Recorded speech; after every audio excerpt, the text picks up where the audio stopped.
ত্রিপুরা মধ্যশিক্ষা পর্ষদে পরীক্ষায় বসার আবেদনপত্র জমা পড়ছে স্লথ গতিতে। ফলে প্রশ্নের মুখে এসে ঠেকেছে ত্রিপুরা মধ্যশিক্ষা পর্ষদের পরীক্ষা প্রস্তুতি। এক্ষেত্রে সংশয় দেখা দিয়েছে যথাসময়ে ঠিকঠাকভাবে সবকিছু শেষ করা নিয়েও।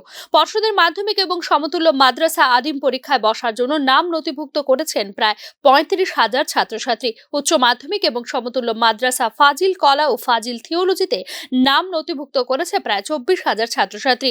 অথচ এখনো পর্যন্ত মাধ্যমিক ও সমতুল্য পরীক্ষার জন্য সংশ্লিষ্ট বিদ্যালয়ে আবেদনপত্র জমা দিয়েছেন মাত্র 11,000 পরীক্ষার্থী। উচ্চ মাধ্যমিক ও সমতুল্য পরীক্ষায় জমা দিয়েছেন প্রায় 7,000 পরীক্ষার্থী। তাদের আবেদনপত্রের সিংহভাগ এখনো জমা পড়েনি পর্ষদে। সমস্যা এখানেই শেষ নয়, এখনো বহু পরীক্ষার্থীর নাম নথিভুক্তকরণ তথা রেজিস্ট্রেশন করাচ্ছেন নিজেদের নাম, অথচ এই কাজ করার কথা 2023 সালে। এমন অবস্থায় যথাসময়ে যথাযথভাবে পরীক্ষার কাজ শেষ করা কঠিন হয়ে দাঁড়িয়েছে পর্ষদের তরফে। কেননা পর্ষদে বিভিন্ন বিদ্যালয়ের তরফে পরীক্ষার্থীদের আবেদনপত্র জমা দেওয়ার পর পর্ষদের আরো বহু কাজ থাকবে বকেয়া। আর অন্যতম হলো পরীক্ষার্থীদের এডমিট কার্ড ছাপানোর কাজ। এই ছাপানোর আগে পরীক্ষার্থীদের আবেদনপত্র জমা দেওয়ার পরেও রয়েছে আরো বেশ কিছু প্রক্রিয়া। আর পর্ষদে আবেদনপত্র জমা পড়ার আগে এই প্রক্রিয়া শুরু করার নেই কোনো সুযোগ, কারণ আবেদনপত্র জমা পড়ার আগে পরীক্ষার্থীর সংখ্যা নির্ধারণ সহ পরীক্ষার্থীর নাম এবং অন্যান্য তথ্য জানা সম্ভব নয় পর্ষদের পক্ষে।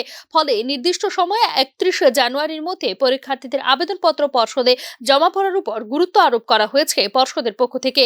এই নিয়ে কিছুতেই আর সময় বাড়াতে রাজি নন রাজ্য মধ্যশিক্ষা পর্ষদ। প্রয়োজনে এই বিষয়টি নিয়ে রাজ্য সরকারের হস্তক্ষেপ দাবি করতে পারেন ত্রিপুরা মধ্যশিক্ষা পর্ষদ কর্তৃপক্ষ। 10 জানুয়ারি থেকে শুরু হয়েছে পর্ষদের পরীক্ষায় বসার আবেদনপত্র জমা দেওয়ার প্রক্রিয়া। এই কাজ চলবে 31 জানুয়ারি পর্যন্ত।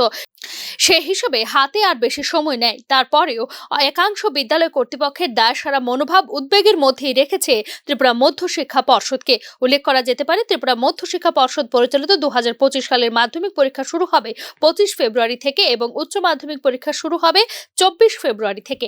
Bureau report, news now.